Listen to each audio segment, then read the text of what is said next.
Hi everyone, today's podcast is brought to you in association with Veer Clothing. It's an urban clothing brand based down in Inverclyde, but selling around the country and spreading further afield than that. We're so lucky to have them for a sponsor for a couple of episodes.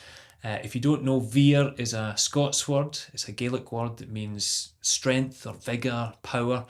So it's a wonderful, powerful clothing design that's smart, comfortable, practical. They do t-shirts, hoodies, jumpers, bags, you name it. I've got a hat here as well. They've got wonderful logos. I could put it on. I mean, I look maybe not the best in it, but the hat itself looks incredible. As they're a fan of our show, as we are of their brand, they're giving listeners and viewers an official discount, 15% off if you use the discount code SWDF 2026. Their website that you need is www.veerstaig.com. That's VIRRSTAIG. Staig obviously meaning stag as well. So it's a great Scottish brand. Please do check them out. We're lucky to have them. Thanks for listening. Cheers. Okay, welcome back, ladies and gentlemen, to another episode of Stop Watering Dead Flowers. I've got another one of my own horrendous dead flowers just to share at the start. I apologise. It's been quite a self-indulgent couple of weeks because I know I started off with my own one, but this one's really been annoying me. And it was from over a year ago as well, and that's why it's so annoying. And again, it's perfectly innocent. It's so annoying that I know he never even mean anything by this, but it still annoys me. I was at a friend's mother's funeral, okay, and it was a sombre day, and it was very nice. A lot of people that I hadn't seen for a long time had come back to support him and pay their respects. But a mate of mine that I used to play basketball with, I'm now just, as I say this, thinking, I hope he doesn't listen to this, and then he overthinks it. Anyway, I'm going down another rabbit hole. He came up to me and he was like, how's it going with comedy? And I was like, yeah, pretty good, like still doing it. And he was asking me about different gigs, this and that. And he first introduced me really to stand-up in a way, in that when we were really young, he gave me a CD of a Tom Stade recorded set. I thought it was great. And after a nice little bit of pleasant chat, he just went, oh, good. And so I guess you're just still waiting for your big break, eh? And he didn't mean it in a bad way. I think he was just being conversational, like, oh, cool, and that's cool, and then maybe, a big break or something. But that was all I heard for the rest of the day and for the rest of that week. And then just every so often trying to get to sleep, I'm like, is that what people think about me? This 43-year-old man that's just still waiting for his big break. And the worst thing is I don't even, like, I feel so fortunate and lucky in this industry. I feel like I've had my big breaks, and I'm very fortunate to have had them. But I'm like, wow, all I can think about now is this one person's perception of me sitting around wondering if I'm ever going to get my big break. Welcome back to another episode, ladies and gentlemen, of Stop Watering Dead Flowers, with me, your host, the unbig breaked Chris Forbes, in association with the Stanton Comedy Club.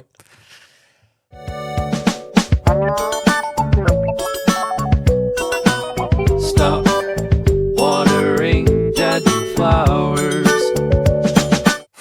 Wow, a little bit of an intense opening there. I apologise, but what I will not be intense or upset about is to introduce our wonderful guest this week. We're here with the wonderful Daniel Petrie. Daniel, how are you doing? I'm doing very well. I didn't realise what headspace you were coming into this podcast with. Yeah, I really went quite internal with the telling of that one. As I was telling it, I was really going through it again there. Yeah. And, shout out to Greg if you're listening. You ruined my psyche for a year. How are you in general? I'm in general. If we're getting more specific after that, I'm doing very well. How are you on Tuesdays? On Tuesdays, I'm getting a haircut tomorrow. Today's Monday. Pete behind the camera. I'm doing generally well. I don't know why I'm talking around it so much. Listen, having a nice time. Daniel, if I can call you that, if I can use your name. As way of an introduction, I think it's fair to say that you are one of the fastest rise. I don't like to use like the cliche terms, but fastest rising, hottest acts on the scene. Thank you. You must get that a lot. Like you're hot on the scene. I That's a fair description? I was quite fortunate to get some quite nice opportunities quite quickly. Was it the Leicester comedy? Leicester, That was one of the Mercury. first competitions that you might have done and won though as well. Yeah. I was 9 months in at that point, which 9 was months, quite. aye. It was. I was getting ready for my final exams at uni as well. It was all kind of I was very lucky with line-up placement and then who was in the room. They were really into what I did, kind of thing, because I kind of had no right to be Very contending humble. that. Yeah. Very humble. But it was. You wiped the floor with them. Yeah, no, those punks didn't see it coming. Bunch of losers. Where's Vittorio Angeloni now? Was he in it? Yeah. Was he? Yeah, he came second. And now, Vittorio, that's so good to know. I didn't realise that. No, it's like a real thing you can hold over him forever. Not really. You're a loser, Vittorio. You heard it here first. I remember the following year, I was back. I was doing the gala gig they do, and I did this other one that somebody had approached me about. It was in like a hotel function room. It was right near the football stadium, and it was such a I think I'd imagine coming back and it was do some cool stuff. But it was a room of 10 people. It felt like a timeshare presentation. It was like that same carpet, the exact carpet and chairs you're imagining. It was like a wee sandwich board thing. It was. So this is it. That was my big break. That was so. It's not all it's cracked up to be. Your No, big break. well, yeah. Oh.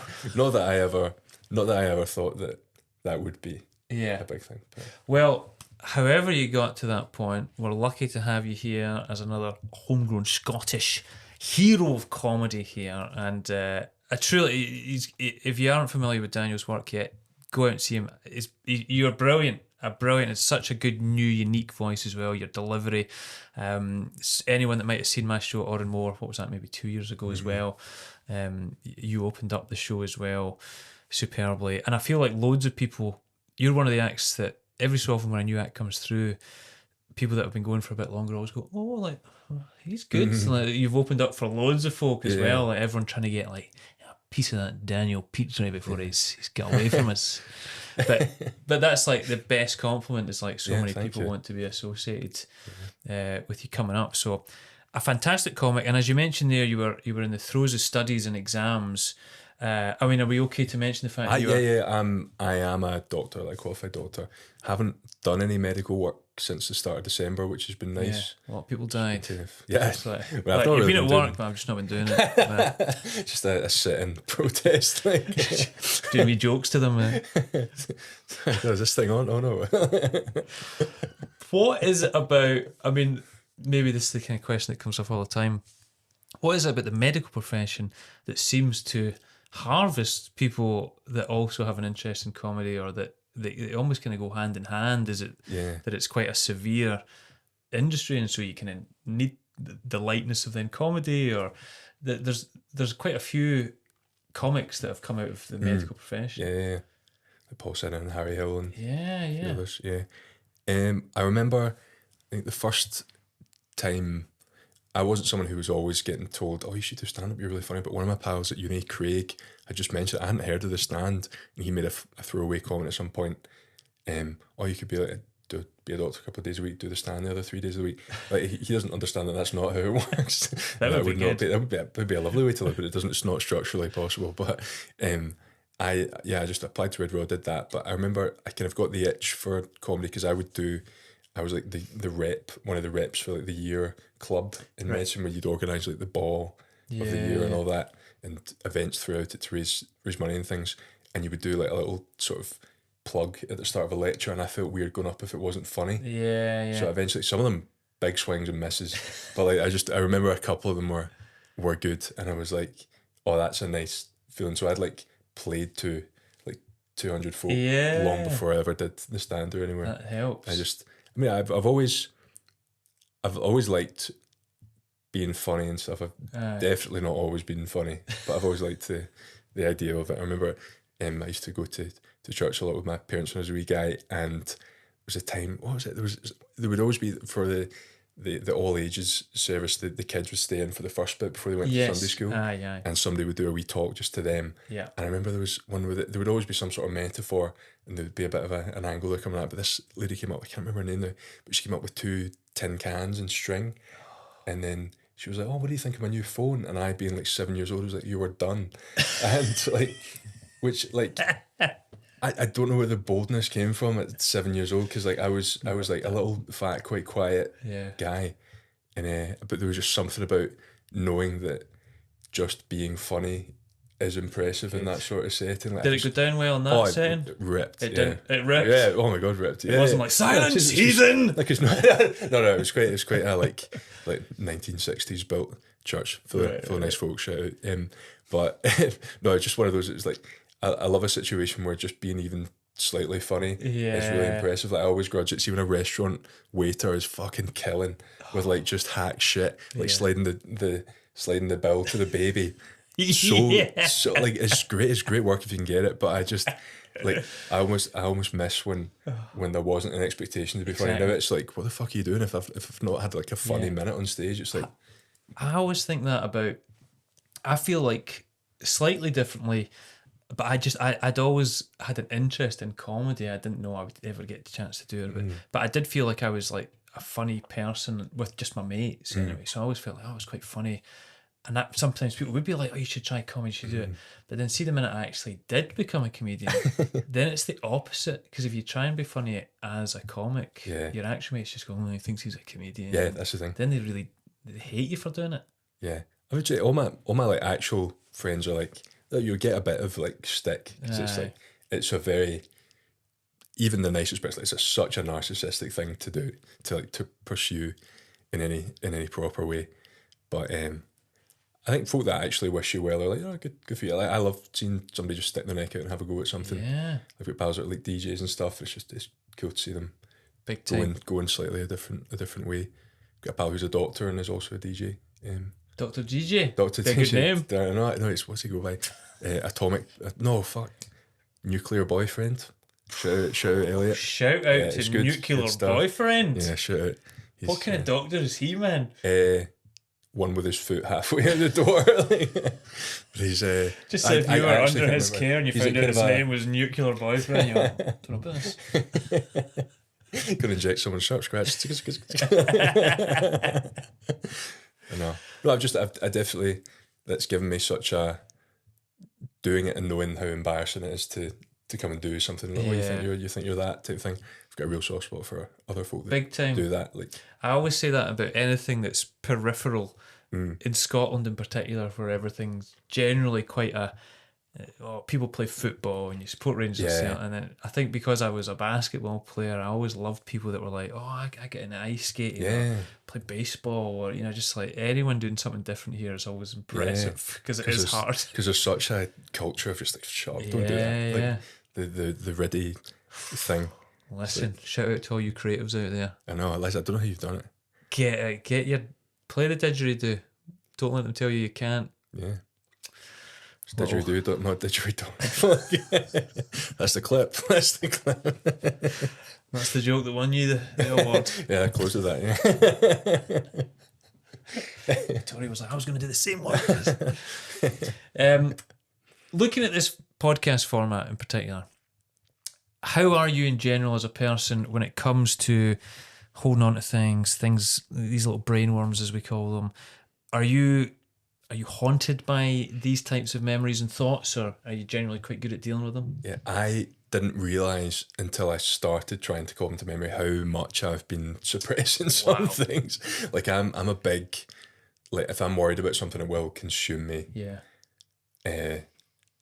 Yeah. So none of the things I'm going to talk about, like there's some that when I think about them, I'm like one in particular that I told you about a minute ago, like that does make my toes curl, because that is some people's only memory of me. Wow, that's that's when a bad it's thing. Like I hate how out of date some people's impression of me is. Yeah, because like I feel like you don't, not that like, oh, my brain fully formed at 25 or whatever, but I'm like, I'm a very different guy at 26 to who I was even at 18 or something. Yeah, I'm sure that's the case for everyone, but I hate that I can't go back and change what some people the impression they formed of me years ago. Because do you know what, even just since I mentioned it there and directly related to that, because I played basketball but like when I was much younger, so and because I've just moved back to where I grew up, which feels really bizarre, I'll still bump into people and they'll be like, I thought you were playing basketball.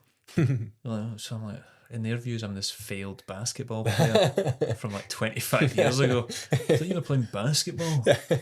They think you've So stayed I've in just that come town home, not you know, playing like, basketball. And it's so weird, you know. It's like, it frustrates me if I throw something towards a bin and it misses. I thought you played basketball. Did you try and same. It's not the same. did you try and make a go of it in the way that you have comedy?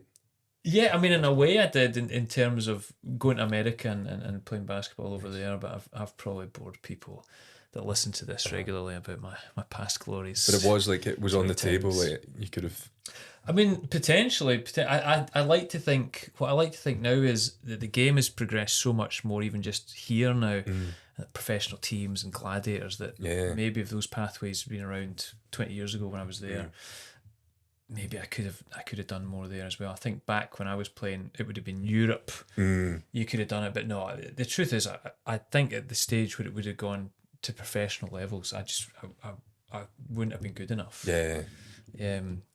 But it was a great experience. Yeah. You mentioned the gladiators. I used to go to the gym right next to where it's in East Kilbride because it was on my way to work at the time, and you would see the guys could just use. They must have had some deal they could use the gym. It was the what you call Anytime Fitness at that point. There'd just be like a 6'12" guy doing a million sets of calf raises. It was so, like really specific stuff. But yeah, very imposing guys. Are always in the kit as well. Oh yeah. I've still never been to a game. My wee sister's boyfriend's really into basketball. It's great, and even if you don't like basketball, it's such a great day out, and it's family orientated. Again, I quite like the fact that it's not. I mean, you've seen the Old Firm there recently. This will probably go out about a month, but that last Old Firm game when it was a bit mental. And then you go to basketball or even the ice hockey, the Clan. Great days out, great atmosphere. Old Des Clarkey, he's at the basketball. He does all the announcing and stuff. So yeah, I went to the basketball on, it was Boxing Day this year, and it's great. In fact, no, was it New Year's? No, it was Boxing Day. Right. So Glasgow versus Dundee, scudded them 3-1, and we saw every single goal. Such a good day out. Good, I think it was like 20 quid or something for like. I just giggled the entire first period. It was just, I was having so much fun. I was having so much fun that somebody next to us asked if it was my first time. I was like, no, but unashamedly, brilliant. Such a good game. There's the thing where everyone throws their pucks onto the ice, and like whoever's closest to the mascot Clangus wins. It's great. Yeah. Right. Yeah. I feel we've done a good job of we've been very positive as well. We've said, listen, big up to you creatives out there, get going. We've given a shout out to basketball, ice hockey. Now we need to delve into these horrendous stories. So traditionally we start with a childhood one, if you were able to pick out a specific childhood one. So what was the one that reared its ugly head there from your suppressed subconscious? The one, I mean, it's not such a like unique one. Like, everyone's pissed themselves when they're a child, I would hope. Well, not hope, imagine. What? I would imagine. This guy. Sorry, cut the tape. Who's this guy? But I remember I was on holiday in Lanzarote with my parents' wee sister and my grandparents, and we went to this like cave thing. There's all the wee crabs that are blind or something. I said that as if it's like something you know about. They were Crabs that are blind? No, come on guys, you know the little glow in the dark crabs that are blind.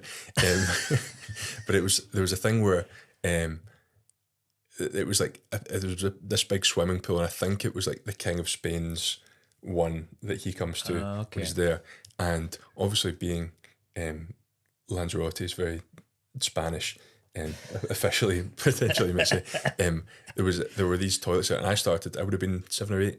I needed the toilet, and I can't remember why. I don't want to drop my family in it. I can't remember why nobody solved this problem for me. I was bursting for the toilet, and then I got to the toilet, and it wasn't like a just a person symbol on each one. Yeah. It was like Spanish words, and I'm 8, and I think at that point I wish I'd understood that nobody is going to be like, get out of here if you're a child. Yeah. But I was like, the stakes are so high here, I better piss myself. There's no option. I've analysed this from every possible angle. I better just let it happen. And I just remember being absolutely beside myself crying. Because I think the problem was I just got in, and then as I started to piss myself, I was like, oh no. So I ran in, guessed correctly, was in the men's toilet. So like I think the real cruelty of it was having pissed myself for no reason. Because it was like pissing yourself in a pinch there's a certain dignity to that. But you were outside. But like you had options of toilets. I could have really. like, yeah. I mean, that's the thing. I think I at the time didn't appreciate how low the stakes were as a child. Yeah. Like nobody in the ladies was going to be like, get out of here. But as a child, you would have been thinking, You're like, I don't want to go into the girls' toilet. Yeah, exactly. Okay, germs. But or like, yeah, but I got there, pissed all over myself, and I just went out bawling. My gran was there, like, sussed it immediately. My gran's really lovely, used to be a nursery nurse, and she just, like, without making a scene or anything, just tied her jumper around me. Don't know if she had a jumper in Spain, very East Kilbride over, but she That's nice. like, tied it around me. We got back to, like, it was like a wee day trip thing we'd done from the hotel. Got on this bus, was just like, I think, to be fair, well, I would have been wearing swimming shorts because that's the only type of shorts a wee guy wears, so actually the perfect crime, really. What a lovely gran. And you know what? People often make jokes about grans smelling like piss, but actually it's just because a lot of grandchildren piss themselves. People's and they're kind souls. People's grans smell my piss, that's the problem. When you said that about... When you said that about a perfect crime, bizarrely, and there's been so many pissing themselves stories in this podcast. I didn't realise I'm a hack. Not that it's Oh yeah, another one. Nice one, Daniel. Podcast. But no, obviously it is a common thing you say. But I've never once thought about the time that I similarly, but only when you said about the swimming trunks thing, it did help. My issue was, and it was on holiday as well when I was abroad, and sometimes when you're swimming and it comes over you, just all the water makes you really bursting. And as a wee kid, I ran to the toilet to get in, but the knot of my trunks was so tight and the wetness of the water, and I just, so pissing mid kind of release and come out. And it was that on the beach? This was in just the toilets of the kind of hotel outdoor swimming pool bit, but again, the fact that I was in swimming shorts was, as you say, kind of perfect crime, because I felt like, God, this is an embarrassing situation. It was a wee guy. But then everyone's expecting you to be wet. So. And then you could just jump back in the pool. But then, well, some films, I don't know if there's a propaganda thing that, like, the swimming pool lobby put in, but, like, in films it will go blue sometimes. If you do it in the pool. It's clever, because, like, that would be not worth anyone's time. No. But it is a clever thing to put in films, so it's like, don't be doing it. Yeah. Well, this is a strong start. It wasn't that bad, was it? A strong start to these stories, and I feel like your gran has really come out of that well as a bit of a hero. Yeah. Did she ever bring it up, or did anyone mention it? You said like she just did that. And she knew it had happened. I mean, my family all knew because I didn't stop crying just because she'd helped. Yeah, I guess you might have to explain that. I wasn't very solution oriented. It was really just that it had happened, and I was upset about that. Like I had a rep to keep up at the Hotel Kids Club. Okay, let's move forward in time then. Okay, that's a nice one. But where will we go next? Will we go into the kind of workplace? And I guess from someone that's straddling, for want of a better word, two professions, but then I'm sure you've had other jobs when you were younger as well. I don't know where this one's going to come from. I do remember, this is probably quite an accurate one for the brief. I hadn't thought about it until she had other jobs. I remember there was a time, I mainly when I was a little guy, between the ages of like probably 14 and like 16, just until I was getting too old for it, I was like a cake delivery boy around the houses. All right. Initially it was with one company who would like give you the buckets full of like tablet muffins, cookies and all that, fudge, macaroons. And so I can remember how I laid out my bucket. This is actually really, this is really spinning me out. But I would go around with these around the houses type thing. And that was my main thing. Nothing too crazy happened there. But I remember there was a time my friend's mum, her friend was having like a 50th birthday party, and at the age of like 16 or maybe 17, certainly not old enough to be legally handling alcohol, she was like, "Oh, Susie and Dave have asked if you and Callum would be like bartenders, like waiters at this thing," and we were like, "You beauty, I've always wanted to taste beer," so we just like did it, got paid like 20 quid or whatever.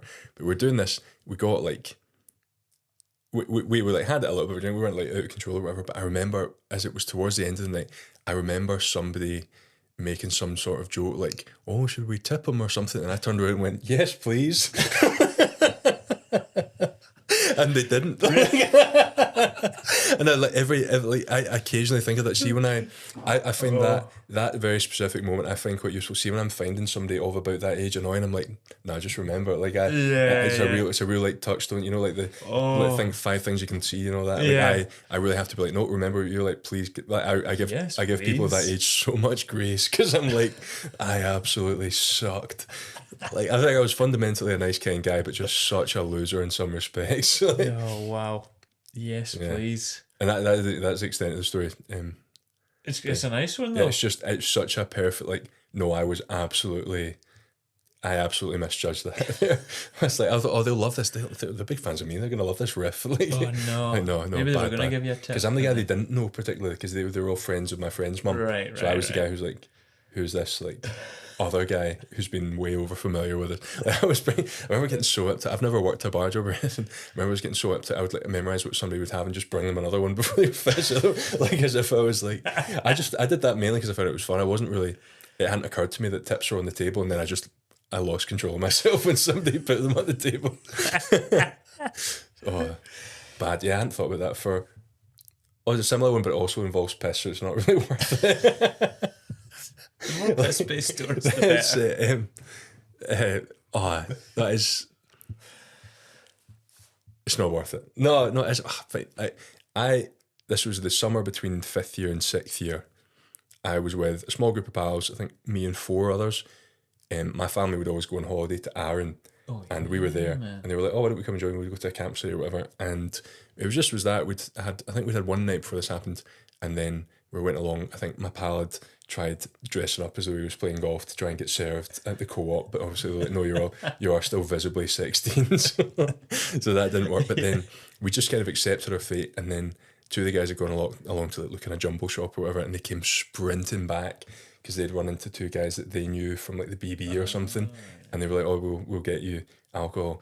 And this was, I think I'd had a sip of cider or something at this point, so I was like, I had an incredibly naive liver at this point, and we went back and just like, I can only maybe the very first few times I ever tried alcohol before your body understands the peril it's in. Yeah. You can have like 50-50 vodka and cokes and just like somehow get away with it. And I was doing that, and like I think because I drank so quickly, it wasn't like gradually I was like, all right, I've had a bit too much. It all just like hit like that. We all are just like falling over the place, and like we're sharing 2 different tents. I'm with my pal Matthew, and at some point during the night, I go to try and get up and go to the toilets, but I can't get out of the tent, so I just piss all over him. Not so, like it wasn't a reasoned decision. I woke up and discovered I'd done this. This wasn't like I was... That's not what I was picturing when you... Yeah, no, I was like, it was like the tent was ruined. I do remember, like one of my pals, phrase it, I should note, not really directly because of this, but I don't imagine it helped. I'm not friends with any of these guys anymore. It's a shame. Like which is a shame because they're good guys. Stop hanging out with that guy. Just the piss guys. You're pissing his gran as well. But we're there. I just remember my pal Fraser had brought quite a lot of the camping gear and stuff. He was just like, I remember he had like a camping knife. He was just shredding up these camping mats and stuff. He was like, they're done. And then we went, obviously with my first ever hangover, went and met my family at the front. And there'd been a bit of chat beforehand, like, oh, we won't say to them, listen, these things happen. And they immediately were like, he pissed on him. It's like, so a real, much bigger piss guy than I realised. Like, this wasn't what I intended as the brand. But listen, I'll take what I can get. It's a dog-eat-dog industry. Jeez Louise, Daniel Petrie. You do need a... no. Yeah. Petrie is right there. You know? Can I...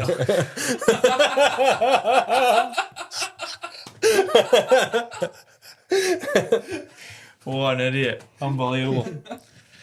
Can I also say that my favourite part of that whole story was the phrase a naive liver. I like that turn of phrase, naive liver. Yeah, if you would call a patient, like if they'd never had morphine or whatever before you called them naive, you'd maybe give them a wee bit less. So it was quite a medical term. Yeah, if somebody, for instance, like uses heroin or whatever recreationally, you probably need to give them a wee bit more for it to work because they've got a baseline, kind of they're a bit tolerant to it. But we're learning, kind of above my pay grade, but somebody more qualified would give them a bit more because you want to take into account. You don't want to like underdo them because they're We're laughing and learning. Yeah. This is great. Probably like some anaesthetist watching it, I'm like, shut the fuck up. This is good. I can only hope as we move into our next stories that there's less bodily functions, but Yeah. if there are, then don't hold Moving. back. Should we go? Where should we go next? The next one, time wise, is not long after that. It's the following November. Right. When I was at school in 6th year, I was the head boy of the school. It took me until years afterwards to realise that I only got it because two popular guys split each other's votes and I came up the middle. But listen, I needed to get into uni. It suits me fine. But Split the vote. yeah, no, because everyone was like, the people that wanted one guy to win wouldn't put the other guys as second vote, but they would put me because he's not going to win it. So Just popped up like the Green Party there. No, Like, that's the thing. Like they called their bluff. Like the modern studies teachers did like a study on it. They did it every year, like with the vote or whatever. And they're like, "Yeah, fucking that's how it happened." Like, so there was no like, "Oh, Dan, Oh, they just had a didn't sudden even- surge of like, oh, it was on his campaign policies and stuff." Oh. It was like, no, it's because like our teacher's pet loser and also two other guys to like took it. Yeah, but listen, we'll take it. Got some nice braiding in my blazer. But as part of that, on Remembrance Day or whatever the day closest was that we commemorated at the school, the head boy would like lay a wreath at this little Wonderful. thing they had. Nice stuff, well observed. But the year before, in 5th year, I used to play the trumpet, and by about 5th year, I was like the oldest and probably like best at it in the school. Yeah. And so they were like, "Oh, would you mind?" Well, one of my music teachers was like, "Oh, do you fancy playing the last post like over the tannoy?" And I was like, "That's quite stressful.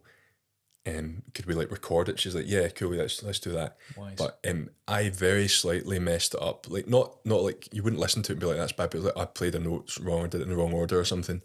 And so the following year that had gone down well. My biology teacher cried. Oh. She was from Australia and her granddad, I think, used to be like a bugler or whatever, played it on Anzac Day or something. So she was like, "Well," because I was in her class when it was playing, and I'm like, Oh, mate, what an but honour. but What a guy. that was nice. That was really nice. But then in 6th year, I was getting ready to try and get into medical school and stuff. Trumpet had fallen by the wayside a wee bit. I wasn't as good.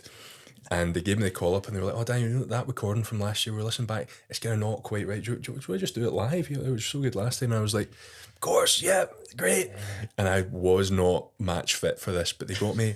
I don't know why I didn't say, "Can you please just do the recording?" Because I was uncomfortable around it. And it's one of the times in my life where I'm like, the gut feeling I had before that, I always trust that. He's that gut feeling. I've had it a few more times. I'm like, not going against it. I knew it was a bad idea, but they got me into the head teacher's office, and I was very, like, you know the way you have a good gig if the audience are good, like you become funnier because they're good. Yeah. If the acoustic of a room didn't make me sound good, I would just crumble. I'd be like, "Oh my god, I can hardly play." So this was a very like carpeted room, loads of like furnishings and stuff, and so I just like in my defence, but like I You just should have like, listened to your gut, but of course you had a very naive gut, as we might say in the medical profession. a very experienced bladder by this point. But I went in and I just immediately, as soon as I started, I was like, like just fucking it up, like very, very crumbly. And I do like, I'm live and I'm very like conspicuously not laying the wreath because that's just the job that the head boy would do. So there's another guy doing it, and the entirety of 6th year are in the like the way it was set out at the school was this kind of mezzanine where there was the teacher, like 200 folk up there. This is going over the tannoy to the best part of 2,000 people, including staff and everything. Everyone has stopped to listen to it. It's announced that I'm doing it. It's not just, "Oh, here's the last post." It's, "Here's Daniel, whatever happens next is his fault." And I just fucked it. Like, just so, like, it's one thing, like, fucking up a nice wee tune or whatever, but it's actually quite a sacred. This is like very, very few songs are actually quite sacred. people are listening to that going, Yeah. he doesn't care at all about the people that give Yeah, their lives. no, it's like this the second worst thing that's ever happened to those guys. But I just like, I know I'm making light, but it was like in the moment I'm like, they've put this to me and I've just skied it. No. And I walked out the office, the commemoration thing sort of finished by this point. I am like, heart is beating out my chest. I've never fucked anything quite this hard. And I walked up with my pal Callum, who's in a lot of the bands with me and stuff, without a word. Everyone's kind of looking, there's a bit of a chat. I don't think most people gave that much of a shit, but my wee sister was in her class at this point, and I think she like, I love, she's class, she's very funny, but she like really went to bat for me. She was like, well, it's hard to do that under a lot of pressure, like leave him alone. Like, but it was like, it's the most publicly I've ever failed until So You Think You're Funny 2022. But but I went out and then walked up like the stairs thing, and my pal Callum without a word just hugged me because he didn't play the trumpet, but he obviously, like, you don't need to play the trumpet to know how badly I'd fucked it up. Like, the notes were right, but I was missing them. It's hard. I'm picturing, like, you know, when they do like the Titanic theme, the dodgy version on the like the flute that someone does as an underscore to videos. Oh, that's a rip-roaring compliment to what I did to the last post. It was just like it's not an exaggeration to say I desecrated it. Like, I couldn't tell my grandparents about this. Like, bad. It was the equivalent of tearing down statues. Yeah, honestly, I was like, it was like, I understood it was an important moment. I just fucked it, but like, just it's a lot of pressure to put on a guy. But it was not my own doing, but like, I wasn't match fit when I did it, and then the pressure got to me, and just as soon as I started, it's like when you start having a bad gig, you start stumbling, and it goes down. It just rolled. That's horrible. Listen, shout out to, who was it, Callum? Callum, yeah. That's a good friend. He's a good pal. He's just like, without a word, other people like commiserated afterwards, but he stood up and just wanted to hug me. They were both laughing, but like, it was one of the most sincere hugs I've ever given or received. It was just, oh no. Oh, I wish there was a recording of it. Oh, so I could hear it. I wouldn't be surprised if halfway through somebody was like, what the fuck is this? That's a beauty. At school as well, it's such a judgmental time. You're worried about people's what they think of you. It was one of those, like, it was almost a perfect thing where it wasn't open to like, I wonder what people thought of that. It was like, I knew. Like, I knew them. Like, I knew everyone knew. Even playing the trumpet is bad enough. You know, people, you're probably like, oh no. Yeah. I think I tried to play the trombone for a little bit. I wish I had. What, my parlor?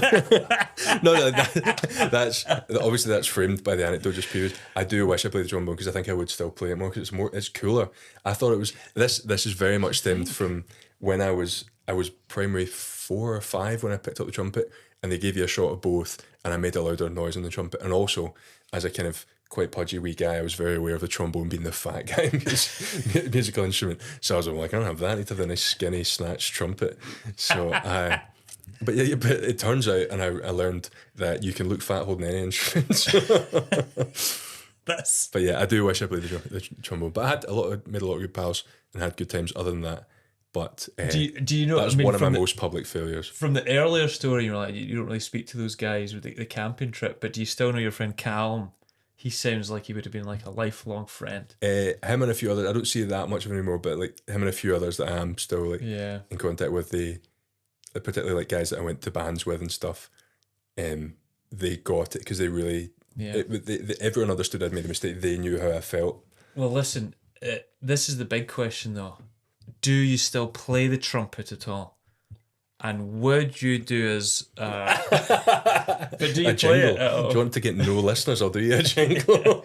I don't think, I genuinely, it's a thing where if I was to not pick up the trumpet for 2 weeks, I would really notice, like, your lips. I don't know what muscles. I should know what muscles, but the muscles around it, they become so easily fatigued that I would really struggle. I could play low notes and stuff. I remember like the finger positions and stuff, but I couldn't play to anything like the level I used to play to. And I was never like amazing, but yeah, I couldn't get near it now. It's still at my parents' house. I should get it at some point, but now I've got 2 next door neighbours and. Well, they've got dogs and they never shut up, actually. So maybe it's You're about thinking time. about it now, maybe it's about time. No, you know. If you start now, you'll be ready for next flower. Remembrance Sunday. You know, like practice. Can't wait. Can't believe I turned the last post into a protest song. That's really. All right, these are great. Where will we go next? Have we gone into the? Will we do a workplace one? Did we do a workplace one? I'm trying to think. The only one. It's not. I know you had the delivery boy thing, but then I figured when you got older, you might have had one. Yeah, I can't think of anything that's like a funny, like, oh, what about that story thing? Like, no, you don't have to have one. I don't. There's one that's like way too real that might not even be like. It's just this is such a. I just want to be clear. There's such a dramatic shift of tone. I'm not taking the piss anymore. Okay. I just so vividly remember the first guy I pronounced dead.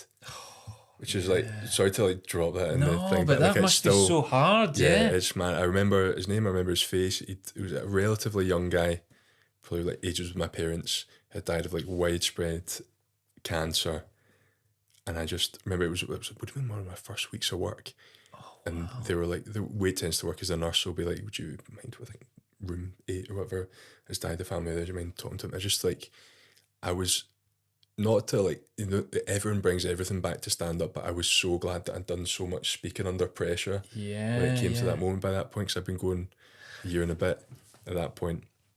I remember going in, the whole family there, obviously distraught, all like young as well. I just remember talking about like just the every single word I was saying really mattered. Yeah. I was just like instant goosebumps as soon as I opened the door, just trying to like consciously talk really softly to them and just like give them space. Listen, I've got a few things I need to do, because when you certify death, you listen to the heart for like however many minutes and the lungs, just to make absolutely sure you test their pupil reflexes. You kind of do either like a rub on their breastbone, because somebody who is awake or even sedated should do something in response to that, but it's very hard to like resist it. And but I was just kind of doing all this. They left the room for it, and then I did my things. But it's such a strange thing. But I always find I kind of treat them as though they're still alive as I'm doing it. I'm talking them through it, saying, "All right, just gonna check your respectful there," sort of thing. Like I button them back up and everything after. It's just like, because it's hard to process that there's just a lifeless body. Yeah, no, it's I mean, how old were you for this first one? I would have been qualified when I was 24. Yeah, I would have been 24 at this point. God, 24 and a half. Hard, that. Yeah. Did they do any sort of training along the way in medical school about having to talk to families? Because loads of it. It's funny when you just said that. You do take that for granted. You just assume that doctors do that and they do it. But yeah, of course, the very first time in particular, God. Yeah. They do a lot of chat about I can't even think what it stands for now, but the Spikes framework for breaking bad news. It's like, make sure the setting S is all right. Can't remember the rest, but like it's like K is knowledge. Like, what do they understand? What part? Yeah, but there is a guidance. To kind of. There's but the framework, like the general principles of it are bang on, but the framework goes out the window as soon as you're there. You're kind of picking up on cues and things. Like you're not gonna. There's no hurry to get it out of the way. Like they can stay there. Like the body needs to go to the morgue at some point, but there's no. That was a big thing. I just remember making the points like you've got as long as you want with them. Like don't if anyone says they need to rush, you just come and find me type thing. Like definitely didn't have the authority to do that, but I wanted them to not feel as though there was any rush at all, sort of thing. What a hard thing to witness, knowing that it's going to affect their whole. Yeah, because that's like I don't know if they'll remember me, but they'll remember. It's like they remember who you made them feel type thing, but they will remember. Like I hope they'll be like, he handled that nicely. Well, that guy was kind, sort of thing. That's all. Like it's the best you can hope for in that sort of situation. But I would. You've got a wonderful manner about you generally, so it'd be very kind.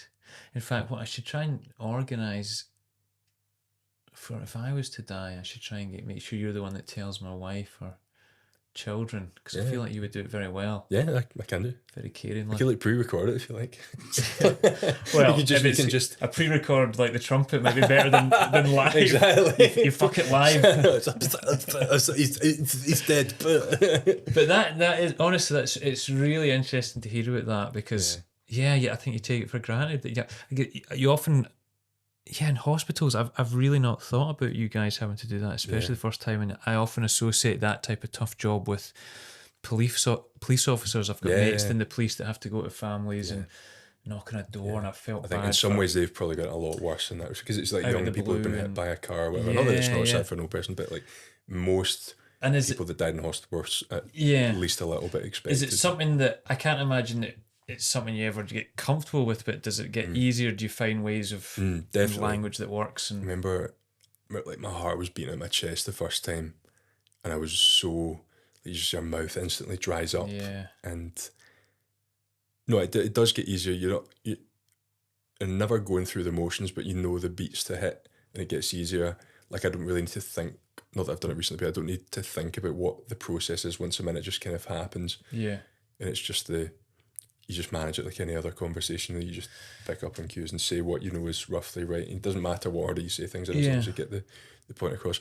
The only time since then, they're usually fairly straightforward, always sad, obviously, but the only time it's been more stressful is when the family were still in the room. I wasn't really sure if they were dead, and I was really thinking about it. Like, I'm listening, and like people do still make, like, because there's air still escaping, you sound as though you're breathing a tiny bit. And I'm like, I would, well, for one thing, I think I'd probably be in quite a lot of trouble, but I couldn't live with myself if I was like, oh yeah, she's dead. Oh wait, no, oh no, she's not. Oh no, so she is. Like, because I was like shooting the nurse a look, like I'm just really being sure. That was relatively recently, but it's just, there's just big things like that you can't mess up. That is tough.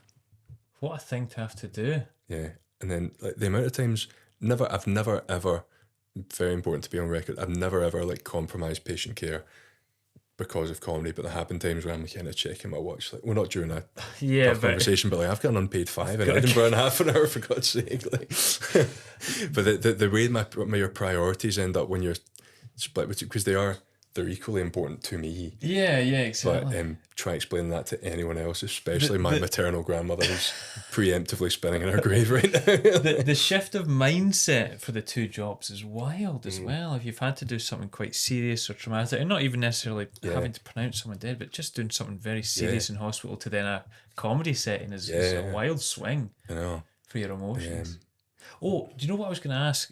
And sorry to now ask you so much about the medical stuff and talking about how, because it's so difficult to deliver such heartbreaking news. Do you think that's the reason sometimes where I think there's sometimes a preconception about doctors, that they can be almost quite distant sometimes, and that they almost don't get too pally or friendly, and a bit, they kind of come in and do their stuff and leave because it is hard if you know a patient more or their family more. Yeah. Is there a purposeful distance kept at times? I think sometimes I was going to say guilty of, I'm not guilty of it. I can be not like too involved, but like I can't do the sort of arm's length, like, this is what's happening, that's that.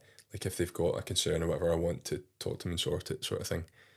But that definitely comes at the expense of my work rate. Like, there's other guys who can bash through stuff, but it's like, no, I'm gonna get stuck with Dorothy chatting about it. You know what I mean? Like, some people are good at it. They're very good at the kind of the divide of it. But I think the things that make me good at it are the fact that I do kind of want to do that chatting thing. I'm not one of the big, like, I'm relatively book smart. Like, I'm not like an idiot. I've got a medical degree, but like, there's guys and girls who are so book smart. Like, they could rhyme off crazy guidelines and stuff that I don't have a clue about, but kind of, and it's not universal, but sometimes they will just freeze in those sort of like personal kind of the personal things that like, I'm like, there's times where there's been sometimes seniors who are like, they're very abrupt with people about stuff that really I would want to take 10 minutes to do, but you can't always. That's the kind of the limitation of it. But some people are very much geared one way or the other, and I would say I'm probably geared more the kind of the chat it out.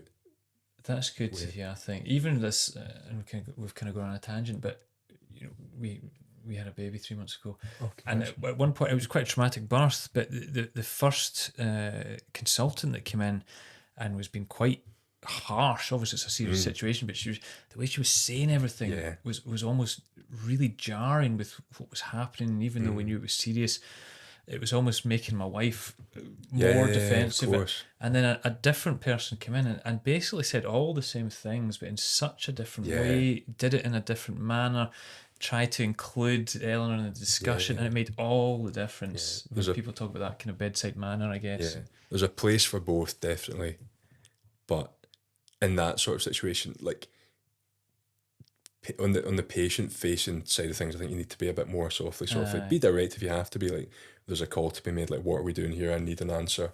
But if it's like the same information you're giving them either way, like, just give it a bit softer would be my approach usually. But yeah, I've been to one delivery ever, and it was a theatre when it was, I think, initially going to be just a conventional delivery, but then it was difficult, and it's just the most stressful room I've ever been in my life. Yeah. Because the baby came out, thankfully, completely fine, mum fine as well.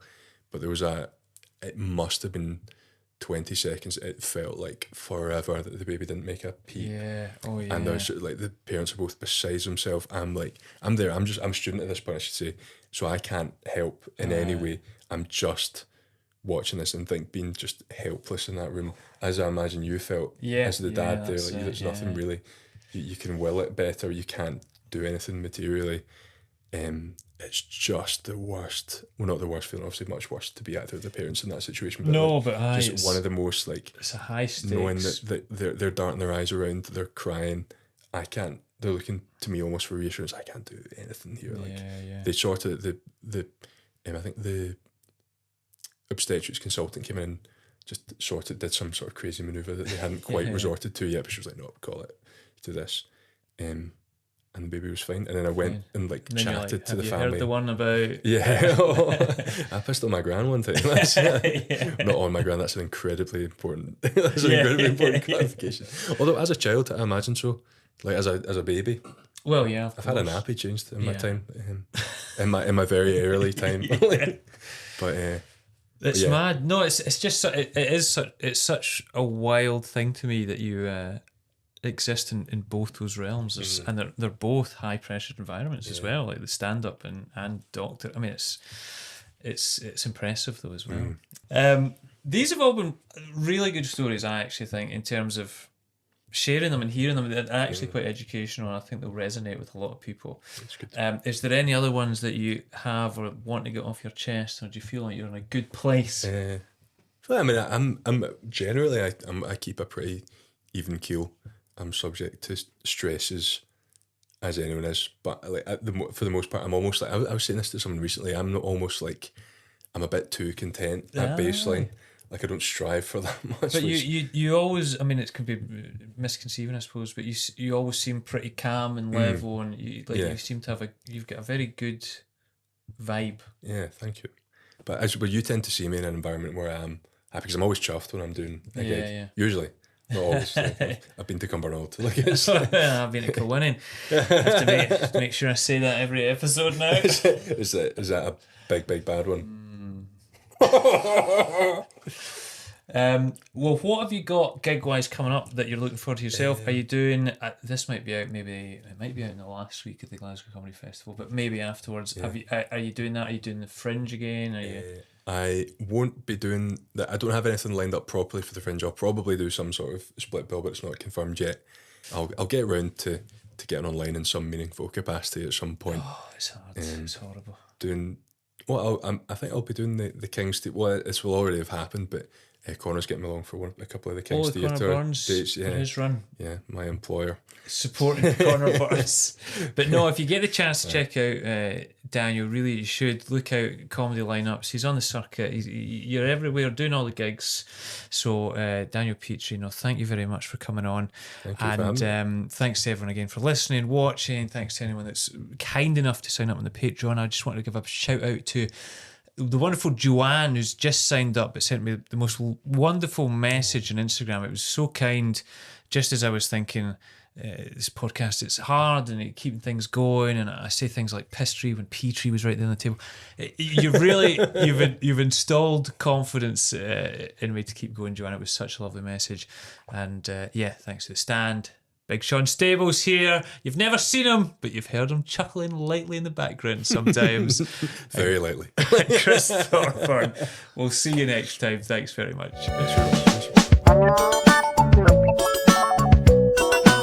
Stop watering dead flowers.